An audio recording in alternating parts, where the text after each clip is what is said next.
Howdy friends, how are you guys doing? I hope you guys are all doing well. Today I'm going to show you guys some of the exercises I use to help strengthen and support my low back, which have also gave me a pain-free low back.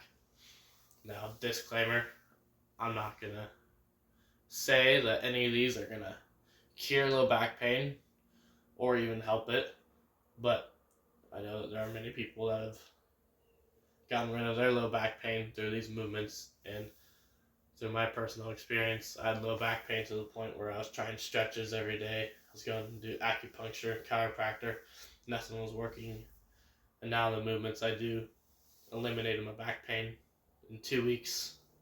It's been 2 years back pain free. So I'm going to discuss the low back in a few different areas: below, around, the actual low back, and above. So we're going to start below. If your inner thighs are tight and you try to bend down, your low back has to round to compensate. So we're going to teach your hips to hinge through your inner thigh mobility. Now if you try to bend over and your inner thighs are open, your back doesn't round to compensate it. Now rounding isn't bad, but if you're one that struggles with low back pain, that may be a weak link for you. So this starts as easy as assisted, non-assisted, and you can even grab some load and load it, which turns it into a seated deadlift. So you sit on a couch, bed, bench, as far wide as comfortable, knee behind toe, and then you resist rounding your low back as you feel your inner thighs stretch, but this is also a strength exercise as well. I also like to train my hips ability to hinge through my hamstring mobility with Romanian deadlifts. Now, I prefer to do these on one leg for the stability, but you can start assisted, and with 2 legs, you resist rounding, keep your knees unlocked but stiff, and then you'll feel your hamstrings lengthening as you do these. And you can progress to single leg. I love single leg because the stability also supports my low back. So there's 2 hip hinges, training your hip's ability to hinge through your inner thigh mobility and your hamstrings. I showed you guys 2 ways to train your back's ability to avoid rounding, but it is also equally as important to be confident in a rounded position. At the lowest level, find assistance, whether it be a bed, table, couch, step stool, whatever your progression is. Legs straight, as far as comfortable. Bend your legs, and then you're going to straighten one at a time. Then you'll feel the stretch and the strength in the low back and the glutes. The benefit to this is that you also get some nerve flossing behind the hamstrings and knees. At a higher level, you can do Jefferson curl. You can grab some load, pretend I'm holding some load, and then you just reach down as far as possible, lift up. Start from the neck, round down, neck, thoracic, mid-back, low back, then do the opposite the way up. Low back, mid-back, thoracic, neck. Very gentle, very easy to start. So we discussed the hip's ability to hinge, which means the low back prevents rounding. Now, I also taught you how to be confident in a rounded position. But now we're going to train the front side, those hip flexors. The reason we train the front side is because the hip flexors connect from the femur and they go through and connect directly to the low back. Now this is why when you sit down, you get up, your low back may feel tight because your hip flexors are tight, pulling your lower back inward. So the way we can help train the hip flexors is with an ATG split squat. Find a staircase, a step stool, a chair, anything that you can elevate your foot to start. Staircase is great because you have rails for assistance. You can start assisted and elevated. Now this trains the front leg in a full range of motion, as well as trains the back hip flexor in a full range of motion. So you'll notice when you're doing this movement, you'll feel a stretch in the back hip flexor, but it'll also be strengthening at the same time, which has exponential benefits compared to strengthening and stretching separately. When you do them together, it seems to have a longer term impact on the flexibility and mobility of your muscles and joints. Then you can lower over time and then eventually get to the point where you are holding load like dumbbells. Front foot can elevate, that's fine. If the front foot elevates, it puts more load on the knee. If the foot stays on the ground, it puts more load in the hips. But this is how you can start improving your hip flexor mobility right now. A gentler way to lengthen those hip flexors and quads is with couch stretch. Find a couch with a couch cushion or a bed with a pillow or anything cushiony that you can put your knee on the ground and get a wall or anything. And then you get in this position right here. Now most people are probably going to start right here and find assistance if you need to, if you have like a table or a chair. But the way you progress this is by slowly leaning your upper back while pushing your hips forward. And you could even turn this into a strength exercise by pushing your back foot into the ground, which contracts the quad and the hip flexors. This is more of a mobility drill compared to the ATG split squat. The ATG split squat is more of a strength drill, but this goes as a great double down for the ATG split squat to even further increase your long-term mobility gains. We just put emphasis on lengthening the hip flexors, which is good for counteracting sitting, but it is also important to train the hip flexors for what they are meant for, which is picking up your legs. Now, at a no equipment level, you can start on the ground. Leaning back makes it easier. Leaning forward makes it harder. You can lift one leg at a time. Do this slow and controlled. If that's too easy, do two legs.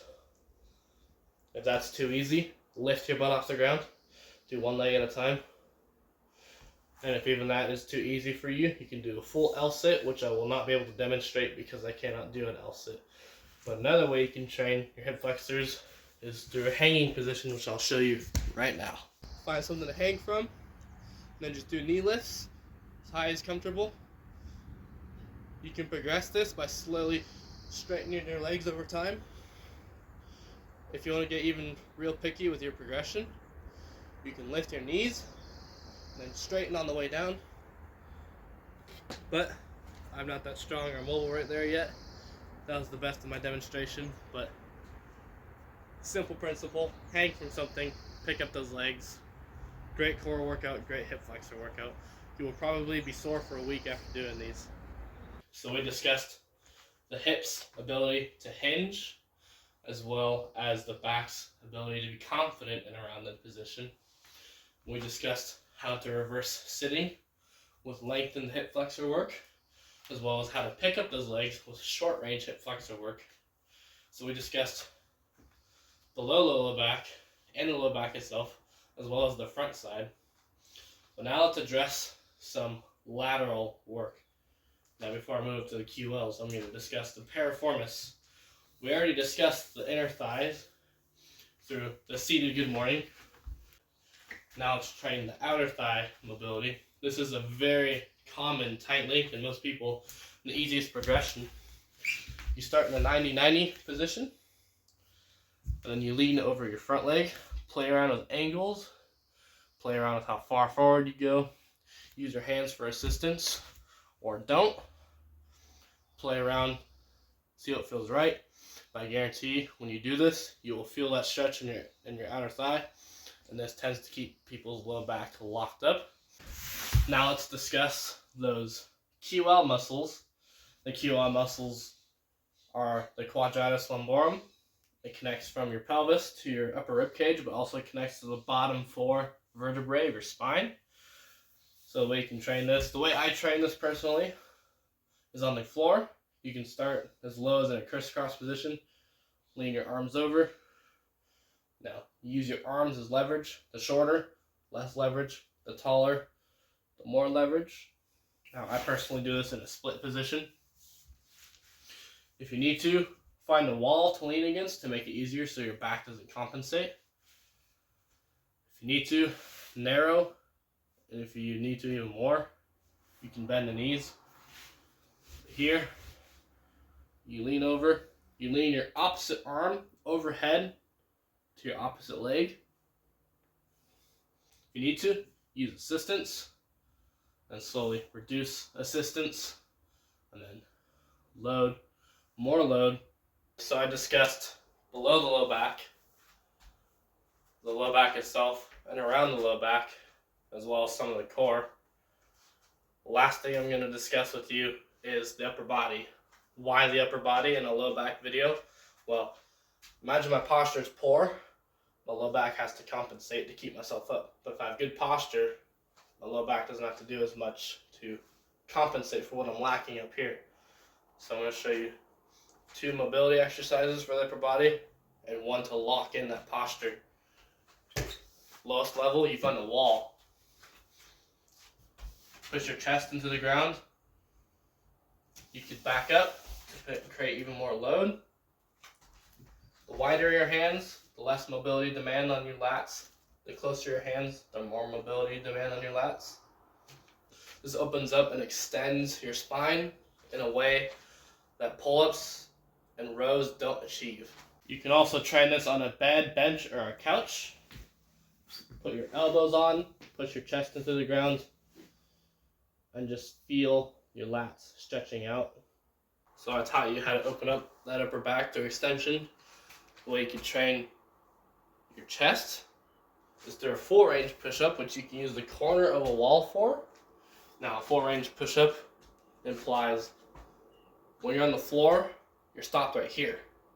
But if you use the corner of a wall, or if you use parallettes on the floor, instead of stopping right here, you stop right here, which creates an even bigger stretch in the chest. So on the corner of a wall, it'll allow you to go deeper. You can also use a door frame, which I personally prefer.